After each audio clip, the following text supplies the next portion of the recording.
of you and with all the people in Sudan who are protesting against the government. We support the protests, and I know this is a social event, but we can't get away from the politics of what's happening. It's very important to remember that people of Sudan keep on rising up, fighting for freedom, fighting for liberation from the oppressive government that they're under.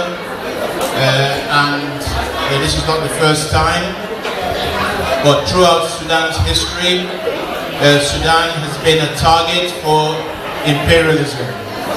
We live in Britain. Britain is one of the oldest imperialist countries in the world. British companies are operating in Sudan, and their only interest in Sudan is the oil in Sudan. There are also Russian companies, Chinese companies, other imperialist companies operating throughout East Africa, and their only concern are the resources of Sudan. Now, Sudan has been destroyed by imperialism. Started really in the 60s. The British and the US conspired to try and divide Sudan.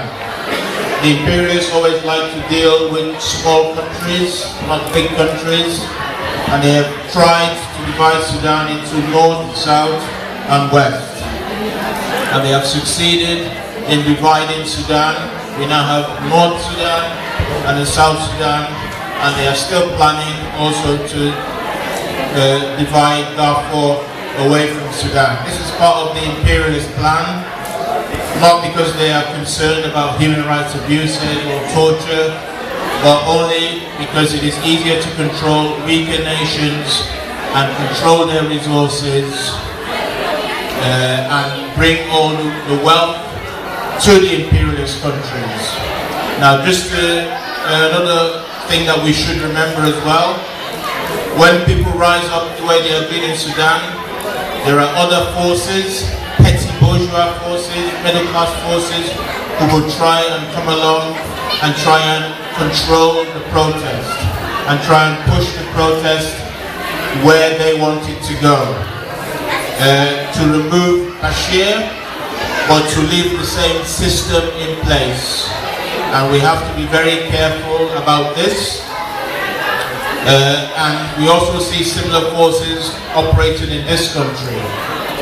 They will come to you and they say, we support your protests, but they're not actually supporting those protests. What they want is a continuation of imperialism and imperialist control in Sudan. So these false friends in Britain include the Labour Party, which is a ruling class party.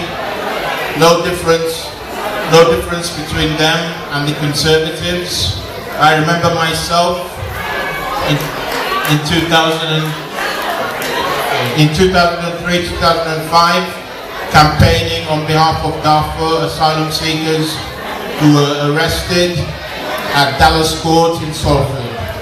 And they were arrested, taken to detention centers like Yarlswood and Harmerswood, and then they were deported back to Sudan by the Labour government of that time, even though there was a war going on in Darfur. So we should be wary of these false friends. Solidarity to the protests, but be wary of British imperialism who has destroyed Sudan.